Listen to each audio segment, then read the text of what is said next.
This week on Heal Yourself Radio, I interviewed Dr. Jose Antonio, who is the CEO of the International Society for Sports Nutrition.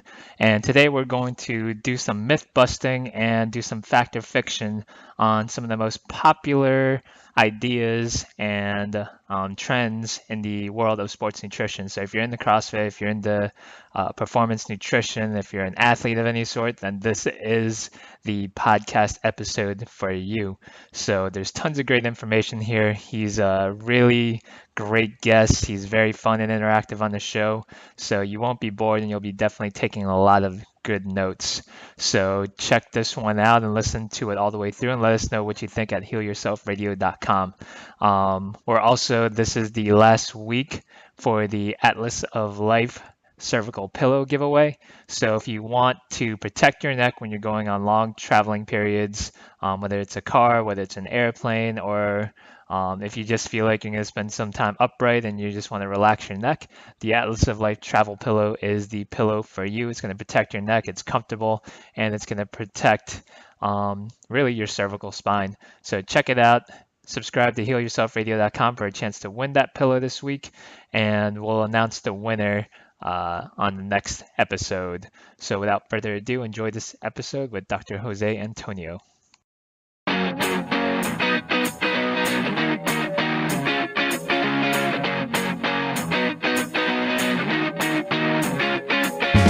You're listening to the Heal Yourself Radio Podcast. Unleash the Doctor Within with your hosts, Dr. Jonathan Chung and Dr. Gregory Jean-Pierre. Welcome to Heal Yourself Radio. This is Dr. Jonathan Chung, bringing you the best guests in the world of health and fitness to give you the tools to be able to heal yourself and perform at your best. And for today, I have a great guest. His name is Dr. Jose Antonio. He is the founder of the International Society for Sports Nutrition, and he's published in 40 plus articles in different scientific journals. He's had his own radio show. He's been a contributor to bodybuilding.com, and just an all-around super bright, super smart guy.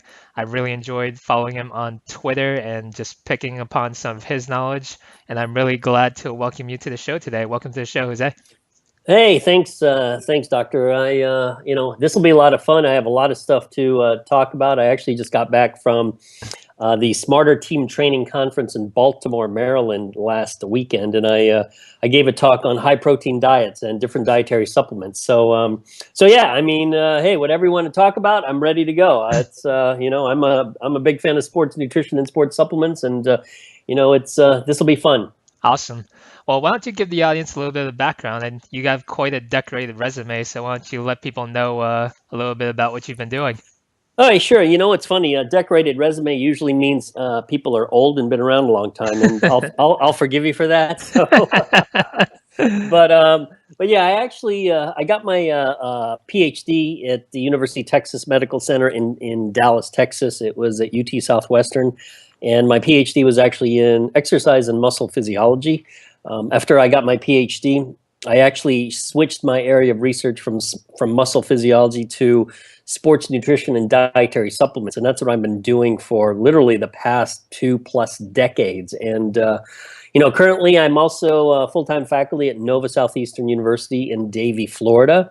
And as you alluded to, I'm also I run the International Society of Sports Nutrition. It's an academic nonprofit, and we hold our national conference every second or third weekend in June. In fact, next year, we're going to be in Clearwater Beach, Florida from June 9th to the 11th. And we always have the very best sports nutrition science experts in the world who come and talk. And even if they don't come and talk, hey, it's just a good way to meet, a lot of these people face to face. So, that's basically what I've done. I write a lot. I give lectures all over the world. And so, sports nutrition is my bread and butter. I love this stuff. That's awesome. I understand you've probably worked with some professional level clientele as well. I do that really the minority of the time. What's interesting is I spend so much time with teaching and research and also lecturing that I'm very selective as to who I might work with in terms of one-on-one consulting. I've worked with world-class distance runners in the past, even helped with some fighters and things like that. But that sort of is the minority of what I do. The majority of what I do is probably writing and research. So I've done, quite a bit of research in my time. So yeah, that definitely keeps me busy. Awesome. Mm. So let's just go ahead and just jump right into it a little bit. A lot of our audience, they're really into things like CrossFit, adventure sports. They're really into finding ways to take their performance to the next level. So I want to kind of get some of your intake and your advice on how to prepare an athlete for some of these sports. Um, why don't you go ahead and talk about, you just mentioned endurance athletes, like Mhm. what's an ideal recommendation for your average recreational endurance athlete? Okay, it's what's interesting is I guess most people view endurance sports, and I guess you would look at swimming, cycling, and running, and in a way, I mean, there's a skill component to swimming that you need a specific swim coach for, but in terms of pure physiology, let's take the endurance sports. Let's say you're running a 5K or 10K, or even up to a half marathon and marathon. The In terms of sports nutrition strategies, what I typically do would look at the energy systems involved, how long you're doing the exercise, and movement patterns and things like that. Now, with running, it's quite simple, and in fact, with running, there are really a few good ergogenic aids. Ergogenic aids are anything that enhance performance. There really are a few good ones that should help every runner, and I'm always surprised that runners don't do this. Number one, the simple ones would be water and sugar. Your typical sports drink, if you're exercising for more than 60 minutes or racing for more than 60 minutes, do a sports drink. Don't just drink pure water.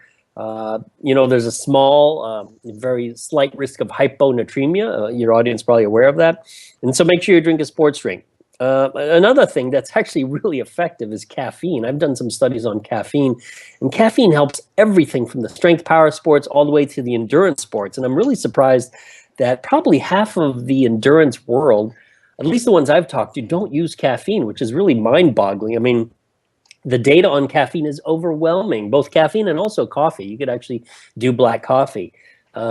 Another one, which is might be unusual, a lot of runners aren't aware of it, is a supplement called beta-alanine. It's an amino acid, and what's interesting about beta-alanine is that when you consume it, and you got to take it over many weeks and months, it combines, and your audience is probably very nerdy, and so they know all these things about amino acids. So when beta-alanine combines with histidine, which is another amino acid that's in your body, it forms something called carnosine, not to be confused with carnitine, but carnosine. So carnosine acts as what's called an intramuscular buffer. So if you're producing a lot of lactate, or any exercise where the pH of your muscle drops a lot, so that could be running, that could be CrossFit, that could be boxing, fighting, wrestling. Beta-alanine is one of the best ergogenic aids you could take. So I'm always, that's one of the ones that not many people are aware of. I know in the bodybuilding community, they're quite aware of it. Sure. But in the running and the endurance realm, some are aware of it, some aren't. And in fact, like for me personally, I actually enter, I use the word compete very loosely, but I enter a lot of races, paddling races. I do quite a bit of stand-up paddling. In fact, I had a really good workout off of Deerfield Beach this morning, and I've done stand-up paddling, outrigger paddling, and depending on the length of the race, I mean, sugar, water, caffeine. I mean, these are some of your best supplements you could take to help performance. So, the endurance sports I love. I mean, I guess I'm an endurance athlete, which I've never thought I am, but if you're doing a race that lasts, 40 minutes to 90 minutes, you're an endurance athlete. Yeah, you absolutely are an endurance athlete, Doc. Yeah. So those are great ones that they should try. Okay. And when we switch gears, when we talk about people that are really looking to increase strength, increase power output, some of our weightlifters and CrossFitters, do those recommendations change at all? I think certainly stick to those supplements as something you could take during your workout. Beta-alanine, stick to that because it'll help you work out harder. But definitely creatine. Creatine monohydrate is probably the single most effective sports supplement ever. I mean, the data on creatine monohydrate is absolutely overwhelming. There's so much on it. Another thing, which is, and this is I did a couple studies at Nova Southeastern on this, is protein. And, as a post-workout supplement, I think it's critical that high-end athletes consume a protein shake after they work out to help with recovery, to speed it up, promote muscle protein synthesis and things like that. So I think those are critical. In fact, when I talk to athletes in general, the two most important macronutrients are protein and fat. And the reason I say that is it's very, very easy for anyone to consume enough carbs. I mean, I've never heard anyone come to me and say, Dr. Antonio, I just can't get enough carbs. I'm like, wow, really? So I'm like, I don't even mention the word carbs because it's so easy to consume. It's always, I emphasize protein, fat, protein, fat, protein, fat. You got to get enough protein and fat. Okay. And regarding that post-workout window, I've heard a lot of different takes on what that window is in order to really get maximum absorption of nutrients. Some people say it's within the first 20 minutes. Some people say it's up to an hour. Do you have any? Yeah, well, there's a couple ways to look at it. One, there's the scientific issue of what is that window of time that is critical for, enhancing protein synthesis, et cetera, et cetera. And apparently that window is actually quite large. So let's say it's an hour, maybe it's a couple hours. But I actually don't look at it purely from a science standpoint. I look at actually this issue of nutrient timing from a pragmatic standpoint. And here's why. If you're out there exercising, let's say for 60 minutes or 90 minutes or whatever it is, why on earth would you wait 2 hours after you're done to eat? I mean, in general, who does that? Nobody does. I mean, so it would make sense that once you're done working out, and it doesn't have to be immediately, it could be within the next 10 to 30 minutes, drink something simple, get like 200 to 300 calories of protein. And they make these really easy, ready to drinks, very convenient, ready to drinks that you can, get sufficient protein. Now, the flip side of that, because there's in the science world, people argue about this stuff all the time. It's like, well, no, you don't got to do it. And others like, yeah, you got to do it. And oftentimes I think the wrong question is being asked. And this is how I would phrase it to your audience. If you're sort of what I call I'll call you when the blue hairs in Boca walk around, 3 times a week for 30 minutes with their poodle, do they need to do this? Okay, they don't. You don't have to. Right. But if you're a high-end athlete and you're working out really hard, and it doesn't have to be like you're a professional athlete, it could just mean you work out really hard. The question you have to ask yourself is this: is there ever an advantage to not eating post-workout? Is there ever an advantage? And the answer to that is, well, of course there's never an advantage. Okay, then eat post-workout. To me, it's such a simple solution, but people argue about, sort of these nitpicky details, and it's like, there's no advantage to not eating. Yeah. There's a potential advantage to eating, so eat, get that shake in. That's awesome. And yeah, I see a lot of people will get lost in minutia of trying to stick to something because some guru told them to do it, instead of just saying like, you know what, I'm pretty hungry after I just exhausted myself. Maybe I should just restore this energy that my body just expended. Exactly. Keep it simple. It's like, hey, I'm slightly glycogen depleted. I need protein to repair muscles. Okay, why are you waiting again? So yeah, it's crazy. It's absolutely crazy. That's a great lead into my next question. It'll give you a little opportunity. What's a sacred cow, or what's some of the biggest myths in sports nutrition that you want to dispel today? Let me deal with 2 really big ones, because one is something I deal with, on a personal level, but one is the eating a lot of protein is bad for your kidneys. Now, or bad in general. Now, here's sort of the kicker.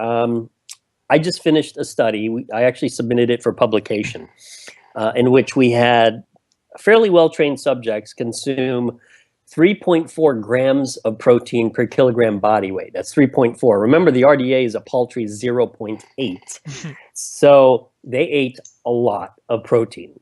And over the course of 8 weeks, in addition to training, they gained some lean body mass, but more interestingly, they lost fat mass, and there was no change in their kidney function. There's no change in their liver panel. There was no change in anything.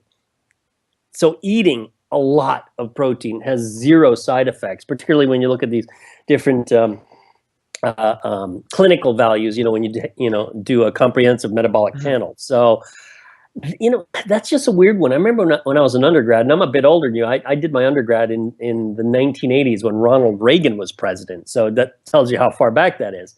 And I remember my nutrition professor saying, "Yeah, if you eat a lot of protein, it's bad for your kidneys." And I have yet to see any data supporting that. Yet it's lasted this long. It's just weird. It's just the most bizarre thing. And in our field, in sports nutrition, among us scientists, we laugh about it all the time. We're like, who makes this stuff up? I mean, somebody's making it up. That But one I would probably attribute to the vegan camp more than anything uh, else. you know, yeah, it could be them. It's just so bizarre. It's so bizarre. And hopefully, and I'm actually doing a follow-up study that'll be a 1-year study of guys eating a high protein diet. Anything above 3. Some of these guys are eating 4 grams per kilo. So you could do the math. You're like, wow, 4 grams of protein per kilogram body weight. That's a lot of protein. I mean, these guys are eating a lot. These guys are training like crazy. So we'll see. In a year, I guarantee you nothing will happen, which, that's what we've thought for like 30 years. That's a big myth. I'll tell you the other big myth. I have twin daughters. They're 15 years of age. And I remember when they were little, we started getting them on supplements, fish oil, multivitamins, vitamin D. My kids played travel softball for about 8 years. I was the head coach. And we'd give them creatine monohydrate. We give our kids supplements, protein shakes. We would give them. And now they're 15 years old. They've switched from travel softball to track and field. And well, one daughter doesn't listen to anything I say, so let's not deal with her. But the one who listens, she takes her fish oil, her vitamin D, and I think what's really helping her a lot is beta alanine. I have her taking beta alanine, which is critically important for running. And to me, one of the biggest myths is that kids, anyone under 18, shouldn't take supplements. And it's always really puzzled me. I'm thinking, okay, kids, I mean, because I see them all the time, kids can go to McDonald's, they can drink Coca-Cola, but if you give them creatine, that's bad. And Yeah. yet, there's data showing that creatine is quite safe in kids, ages 1 to 18. So that's just a weird one. It's like, wow, so kids can take supplements, but they can eat junk food and sit on their butts. Yeah, so You could yeah, binge that's on Halloween candy, but don't you dare think of putting a scoop of creatine in my drink. exactly. Oh my! I remember when we'd give our kids protein. These other parents, when this is when they're playing softball, they'd be like, "Wow, you give your kids protein?" I'm like, "Yeah." I mean, what do kids need? Protein, fat, carbs. Protein's one of the 3. So it's just weird. That's just always puzzled me. It's the first one about protein being bad for your kidneys. Second one, that kids shouldn't touch supplements. So, and let me give you a third one, which I think is kind of interesting because I hear my own colleagues say this, and I'm always kind of puzzled. I'm like, you realize there's no science to that, yet all of you say the same thing, and this is what they say. I swear, I can go to any conference in sports nutrition, and I'll see this slide, and it irks me to no hell because I'm like, this isn't even scientific. You're just making stuff up just because it sounds good. Here's what it is. And I I can't hope you wait. haven't said it, Dr. Chung, because if you have, then I'll have to chastise you too. Okay. It goes like this. They'll put up a slide and they'll say, taking dietary supplements on a crappy diet still is a crappy diet, meaning you have to clean up your diet before you take a supplement. And it sounds good. It's like, oh, yeah. You got to clean up your diet. You got to eat well. But then when you start looking at the science, which we should do as scientists, not a single study on all of these supplements, whether it's creatine, caffeine, or beta alanine, none of them clean up their diets. They all just supplement, and it all works. So I always ask my friends, I'm like, why do you even say that? There's no science to that. They're like, yeah, I know. It just sounds good. People like to hear it. I'm like, yeah, but you don't have to clean up your diet. I mean, I'm saying you should. It would be good if you ate well. But to take creatine, to take beta alanine, to take protein post-workout, to take caffeine, there's no reason that your diet has to change. Those things will work. Even if you eat pizza and McDonald's, it'll work. And they're like, yeah, we know. I'm like, well, then say it. I mean, because I think that the converse of it is they think, like when I say it, they think, well, so are you promoting a junk food diet? I'm like, no, I'm telling you the science. I'm saying, of course, clean up your diet. But cleaning up your diet is not something that has to precede taking a dietary supplement. So it's just weird. That's just another weird one. I'm like, where do people come up with this stuff? It's just weird. So those are three. I know you asked for a couple, but I gave you three. No, I like that. I think that's great advice for people to hear. Kind of piggybacking onto that, I wanted just to hear what do you think is the most harmful advice that you hear a lot of people talk about as far as nutrition goes? Interesting. The most harmful. I think I wouldn't call it harmful, but I might call it misleading. I think if you look at the diet category and you look at the different studies showing whether high fat is better or low carb is better, or whether the ketogenic diet is better, I think people get very hung up on deciding which diet is better when in fact the diet that seems to work best for anyone is the diet that they'll be compliant with and stick with. And I'll give you a personal example. Yes, I love that advice. I know, like, if I go on a low carb diet, I lose body fat for whatever bizarre reason. I know I do because I've done it. I've done self experiments. I'm like, yeah, you know what? I do lose body fat faster. Even if I keep calories the same, I drop my carbs, eat more protein. But here's the problem. There's no way I'll ever sustain that. You know why? And you might appreciate this, not to make Asian jokes, but Asians eat a lot of rice, right? Oh yeah, absolutely. Yeah, it's like, wait a minute. I really have to cut back my rice intake because I eat a lot of it. I mean, I eat it every day. So I'm thinking, you know what? I don't want to cut back my rice. I like rice. So I can't even sustain a low carb diet precisely because I grew up as a kid eating rice every day. I eat rice, In fact, if I don't eat rice in that day, I'm like, wow, something's weird. I feel like I need to eat something. And it's because I'm so used to eating rice. So for me, from a practical perspective, I don't think I could permanently change the way I eat because I'm so used to eating so much rice that my diet, and I've done analysis on my own diet, is about a 50% carb diet, which isn't crazy high, but it's probably higher than a lot of people. But I know if I switch the ratio, I know I'd lose body fat. And I'm thinking, you know what, do I really care if I'm losing body fat? I don't really care. So to me, it has to be one you comply with. And that's why it's sort of like, do you follow paleo or low carb or high? It's sort of like, well, what can you stick to? I mean, I always tell people, I can give you a diet and you'll probably lose fat. In about 8 to 12 weeks, you'll probably be a bit leaner. But if you can't stick to it, I mean, what's the point? Sure. I mean, it can be a self-experiment, I guess. But in the long run, it's like, I'm sort of wasting your time. I'm sort of wasting my time, And that's why, and here's another thing. When I work with people, I always tell them, if you're going to tell me your goal is a body composition goal, i.e. lose fat, I'd prefer not to work with you. But if your goal is to run faster, if your goal is to lift more weights, if your goal is a performance goal, then hey, now that'll be fun because you know what? Body composition will take care of itself. But hitting a performance goal to me is always more satisfactory because the goal is reachable. Definitely. I'll tell you this, with women I've worked with who are interested in a body composition goal, I need to lose X amount of fat and look like this. They are never, ever happy, ever with the goal. Once they hit it, they're like, oh, well, I think maybe I could get leaner. I'm like, oh my God, what the hell? You're nuts. You're nuts. So yeah. I'm on board with you because I'm the same way where if I cut carbs, I'll get down to like a 7 or 8% body fat.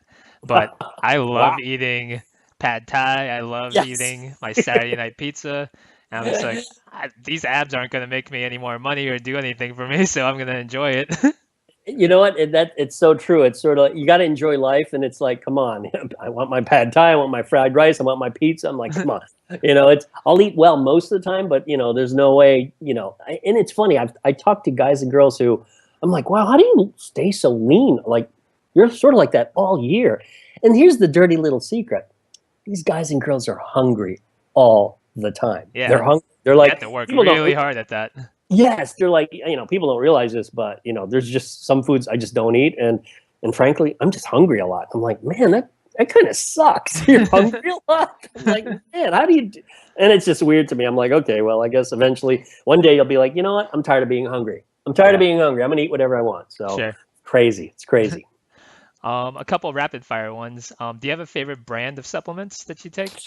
Well, here's the irony. I actually get everything free. So to me, free is always the best brand. Yeah, I mean, here's the thing, because I run ISSN, I work with a lot. I know a lot of the guys and girls who work at these companies, so they'll send me samples of everything. I mean, Sure. in fact, I have so many supplements in my cabinet that I'll bring them to the university and I'll just give them to students. I'm like, hey, you want some powder? Here's some vitamins. They're like, oh yeah, free stuff, free stuff. So yeah, it's I'm not particularly brand loyal. It's although I am taste loyal. It's got to taste good, like protein powders. Oh yeah, especially Yeah, protein powder. yeah, it has to taste good.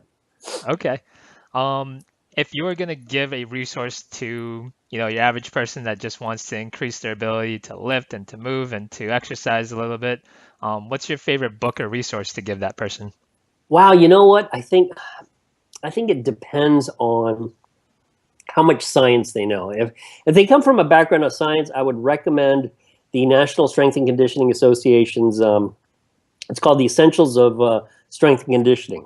It's a Okay. big textbook, but it covers everything. It covers everything. If they want to learn the nutrition side, I'd say, I actually have several textbooks. I have this big tome we published several years ago called The Essentials of Sports Nutrition and Supplements. That covers a lot of the category in terms of sports nutrition. So, and I always say the best way to learn some of the stuff, particularly if you have a science background, is go to the NSCA conference, go to the ISSN conference.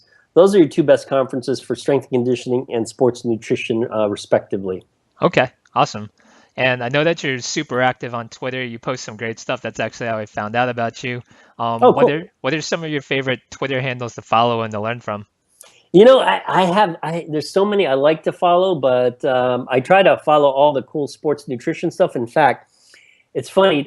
There's, I think he's a French guy, and I cannot pronounce his name. However, he put some of the coolest graphics on Twitter that basically he'll take studies and he explains it with this like cartoon-like Oh graphic. I'm yeah, like, yeah, yeah. Jan you, Lemire. yes, yes. I'm like, wow, this guy, what does this guy do all day? Does he make graphics all day? And it's like, and in fact, I'll use some of them for when I teach. I'm like, hey, want an explanation of what caffeine does? Here it is. And of course, students like cartoons and all that stuff. They're like, whoa, wow, this is really cool. It explains it really well. I'm like, yeah, it does, doesn't it? Yeah, they're Yeah, his phenomenal.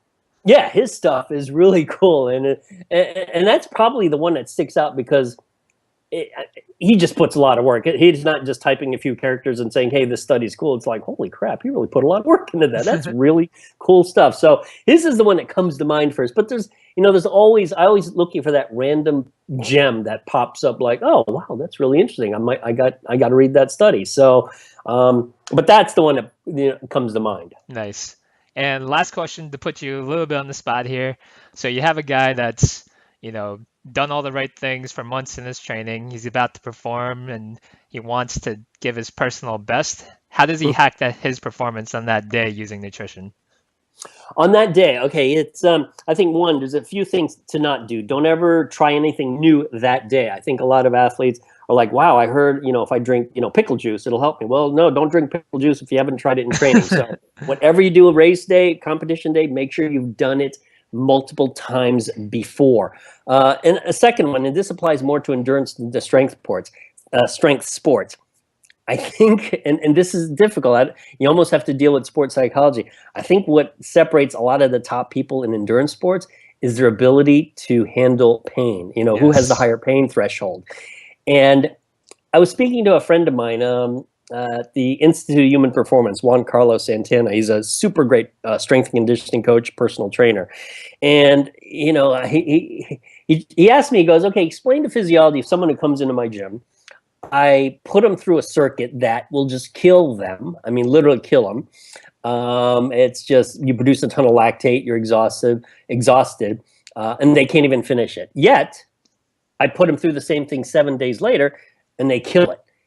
He says, physiologically, what's going on? And I said, you know what? In 1 week, I don't think you can adapt fast enough to do something that would explain that. It's got to be in your brain. Something changes in your brain that says, you know what? Sure, this hurts like hell, but, let's say you're a runner. What if you go a teeny bit faster? What'll happen? Well, nothing. It just hurts more. Okay, well, pain is temporary. What if I'm in a paddling race and I just go a little bit faster? It'll hurt more. Okay, so it hurts more.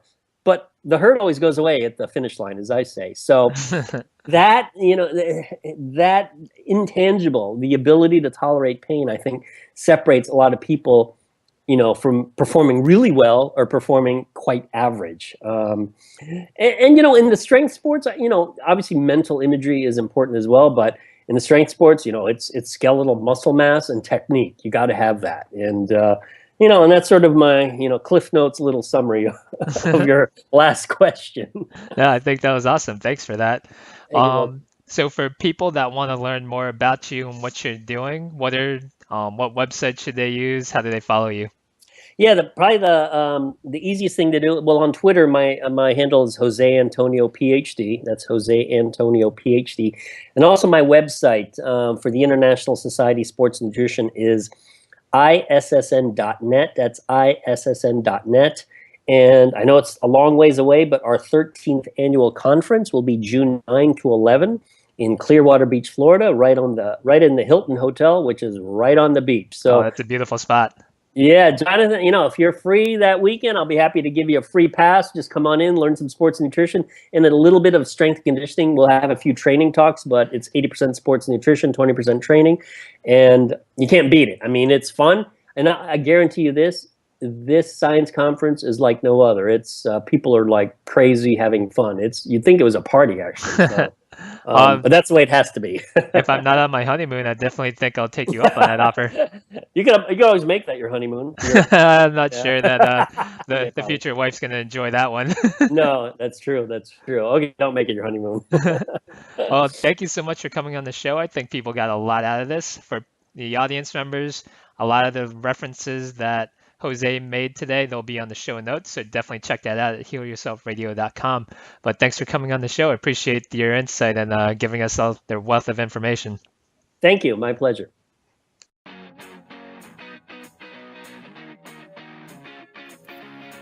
Thanks for listening to Heal Yourself Radio. If you like what you hear, show us some love on iTunes by writing a review or by sharing with your friends. We love interacting with our listeners. You can follow us on Facebook at facebook.com/healyourselfradio. You can find me on Twitter at Dr. Jonathan Chung. And you could always come to our website at healyourselfradio.com and interacting with us in the comments section. Hope you enjoyed the show. We'll see you next week.